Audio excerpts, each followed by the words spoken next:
Of a certain novelization of a movie that came out around Christmas.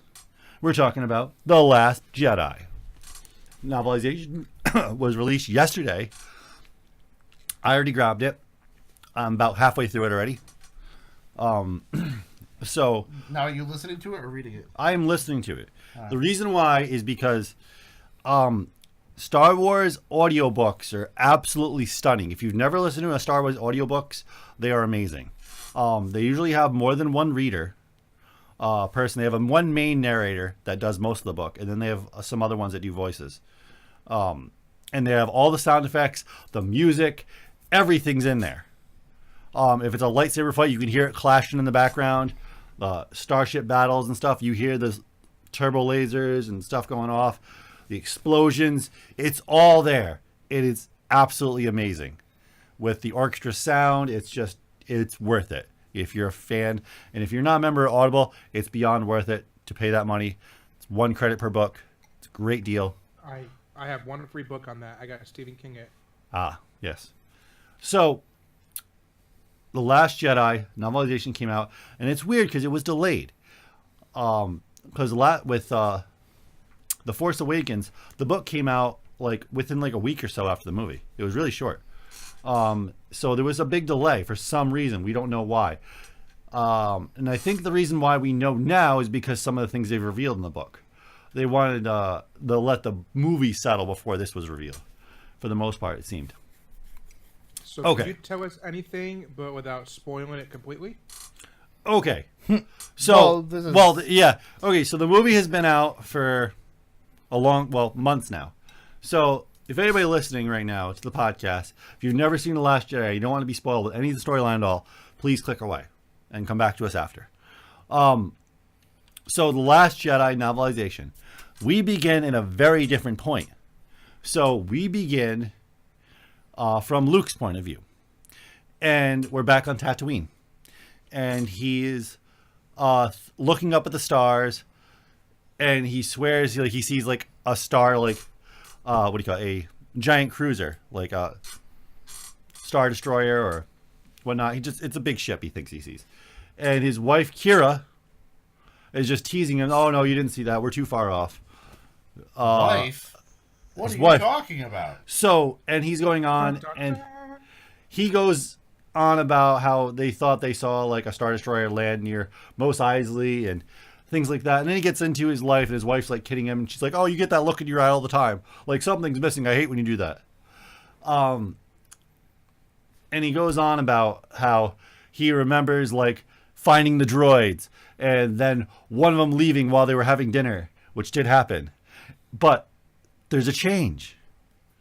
He goes and finds the droids and doesn't run into the sand people and makes it back home. Gets home and erases the droid's memory. Thus, never running into Obi-Wan.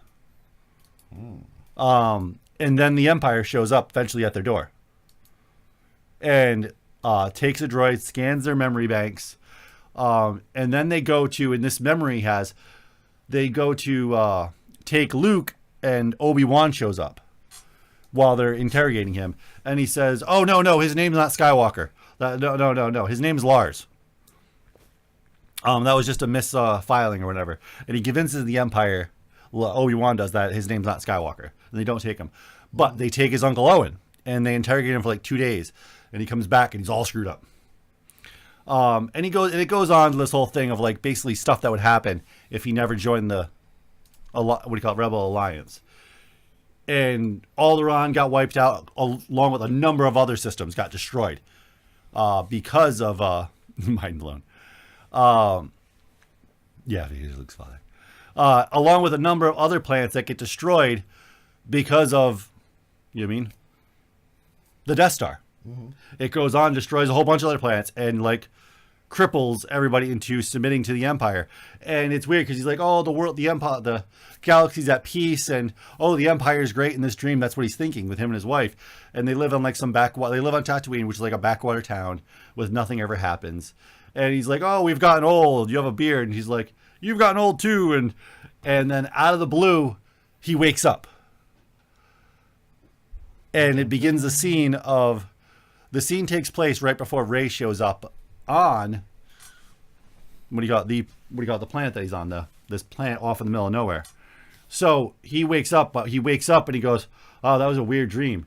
But the point of the dream was that sometimes you feel like you needed to accomplish something. Like there's people out there that are activists. There's people out there that join the military, think they're going to make a difference. And that's what like Luke's stories is. He's like joining a liberation army for the most part in the first Star Wars movie. He's becoming a freedom fighter. Because you don't know who's really the good side, especially if you're looking at it from one angle. At the beginning of Star Wars, he thinks the Empire is, he doesn't like the Empire, but yeah, they're like ruling the galaxy and you have to submit to their order. Kind of like whatever government you're under right now. You're going to submit to whatever they say. This is the country you're from.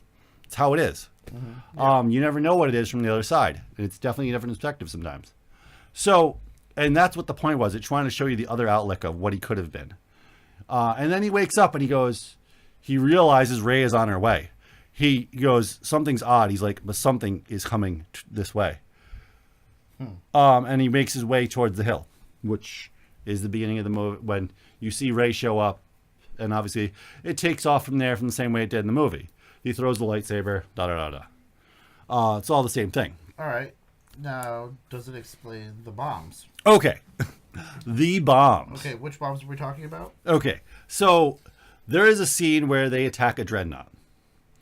And so they attack a dreadnought and destroy all the guns, which explains actually more what Poe did. He actually had an experimental booster engine that could have killed him. He explains that in the book, that he's lucky it didn't kill him. They basically turned that on to fire to go faster than a normal, X-Wing, which causes the calculating computer on the dreadnought to calculate wrong to how fast it's going, because it thinks it's just a regular X-Wing. So it can't target him because he's going too fast. This allows him to shoot all the turrets down without getting hit, thus clearing the way for the bombardiers to come in and drop bombs on the dreadnought and destroy it. So the reason why we saw, because I'm sure some of you thought it was really odd that they had to get so close to drop bombs. Mm-hmm. Okay, so there was a reason for that they don't explain in the movie. The way the bombs work is a lot like the mines in like World War II. The way the Nazis made their mines undersea. They have a magnetic charge in them that pulls them to the ship.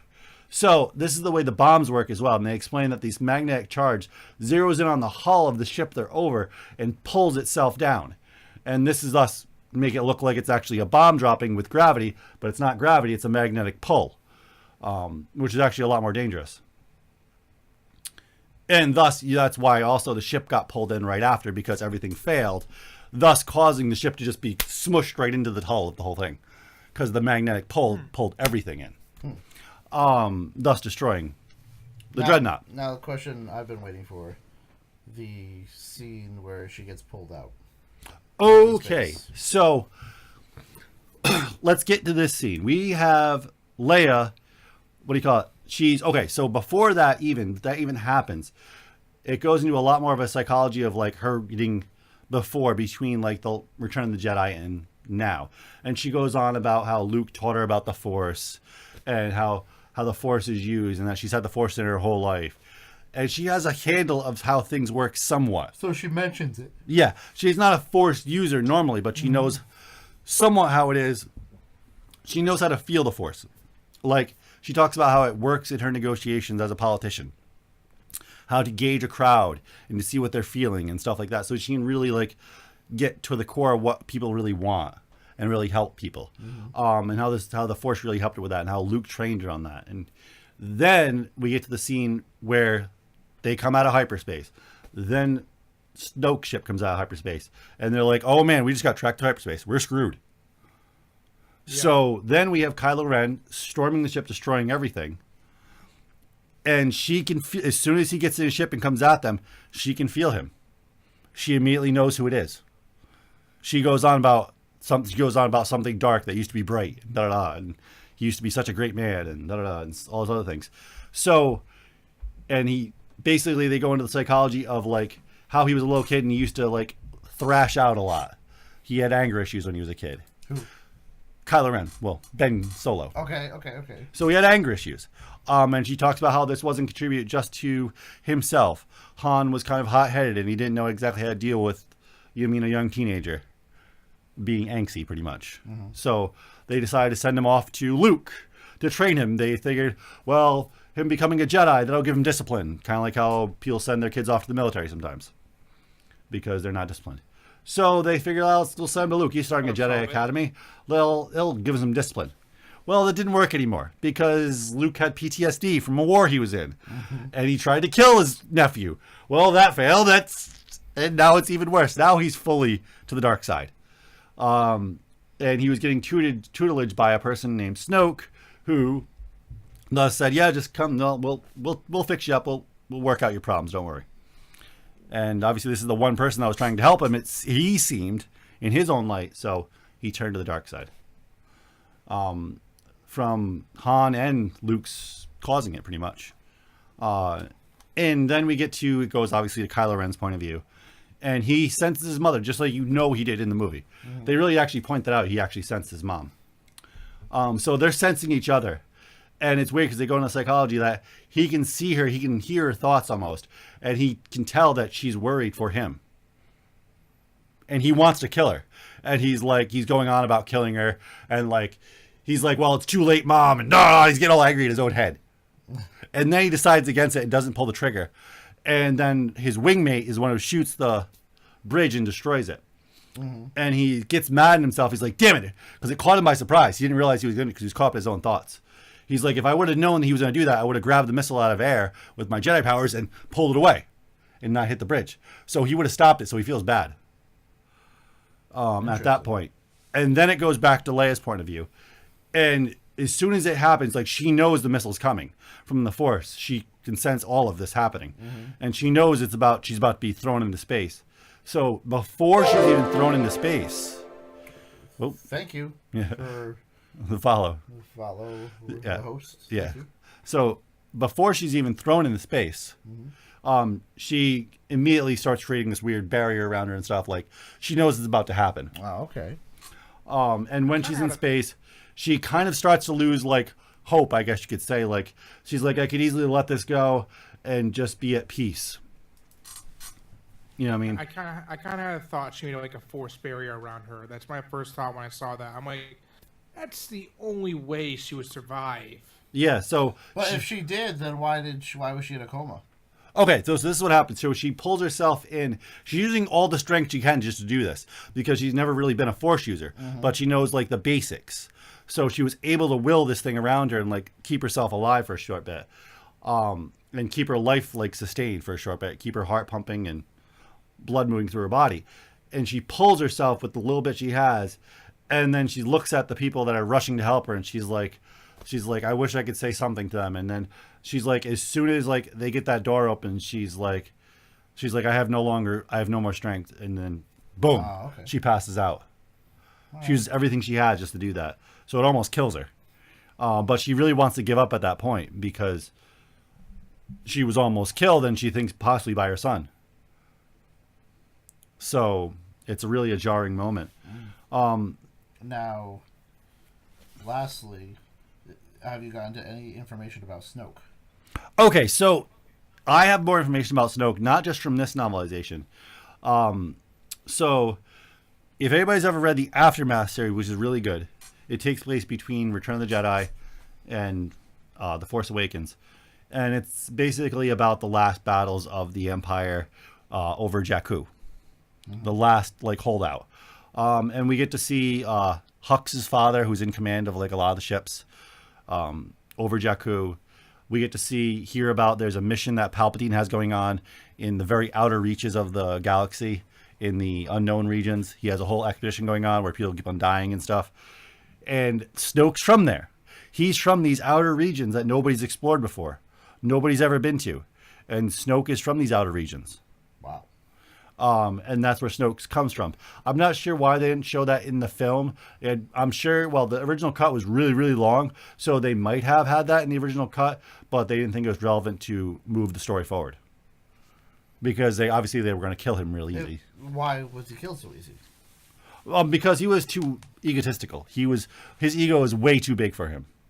He thought he was way better than all these people from this part of the galaxy. So would you say his ego is what made him weak? Yes. Because he was really powerful. Like, nobody can stop me. Whatever. Yeah, because he's the first person he runs into is Palpatine. Palpatine knows about him. He knows about Palpatine in the Aftermath series. And he already can tell he's powerful than Palpatine. So is he like, he's already thinking, because at the time, I can tell you from the Star Wars universe, from the books, Palpatine is the strongest Force user in the entire galaxy. From everybody that's used it. Was. So that's, when he finds that out, obviously Snoke's like, wow, I can take over this whole area. This will be nothing. You know, I'm the strongest one. And he's supposed to be like a leader? Okay, this will be easy. And he reforms and he starts taking bits and pieces of basically the Empire and making his own thing, and it slowly gets built up, and it makes it a whole lot easier when the rebels destroy the Empire and become the First Order. So another thing it gets into, which I suspected, which Mr. Doug, I know you're not going to like this theory as much because you don't like the Gray Jedi theory. But it goes on in this story about how Leia talks about how Luke decided against some of the Jedi Order rules, like emotion. He thinks that was a wrong decision. He didn't think Obi-Wan was right about that. He goes on about how he thinks that emotions help you. When the Jedi Order says, don't follow emotions, they'll lead to the dark side. So he does follow his emotion a lot of the times. And Luke points out, I wouldn't have been able to do what I did if I didn't follow my emotions and actually go see my father or go to save my friends. It's kind of like how in some other stories, like, I know it sounds funny, but, Monsters, Inc.? Yeah. The way they gained their power or the way they survived was through scares. Yeah. Well, then they really found out that laughter was the almighty power. Yeah. So they make people laugh instead, and it was like... Perfect, yeah. Even better. Yeah. Same thing with this, they think that having feelings makes you evil. Well, it can, because you get angry. Well, yeah. You get good with bad. That's the problem. So this is where this comes into. So we know Luke was, in a sense, possibly, obviously I haven't got to the end of the book, he definitely was teetering on the dark side. And I would bet we're going to find out something that he got visited by a Sith. We see that from the art, and I'm just waiting to see if this actually happened. And I'm hoping it did. And I'm waiting to see who this Sith is that he gets visited by. Because that ability he uses, the bilocation from the extended universe, that's a Sith ability through and through. So could he be visited from his long lost clone that was taken from his hand that was cut off? No, that's never happened. That's not part of that's not canon. Well, sugar me sideways. Why, there was a clone of him? There was a fan fiction that was written. Oh, okay. That's not canon. So that never happened. Never happened. So that never happened. But the fact that he was using his emotions could have brought him somewhat to the dark side a little bit. And that's what could have made him see. But it also could have made him depressed. He had PTSD, and now he just ruined his nephew's life. So he feels horrible about that. So, and it's funny because he has a whole thing when he talks to Rey. It's a lot more dialogue. And he goes, you think I don't feel my friends in agony? You don't think I feel this? Of course I do. He's like, but I don't want that anymore. He's like, that was pretty much points out that was horrible what I went through. I don't want to do that again. Yeah. And that's why he has the dream of if he never joined the Rebel Alliance, because at that point he wishes he never did. Just brought misery. Yeah, because PTSD is horrible. So, in the real world, he never got married? No. Okay. He never got married, no. I can't wait to see what else you decipher from this book. Yeah.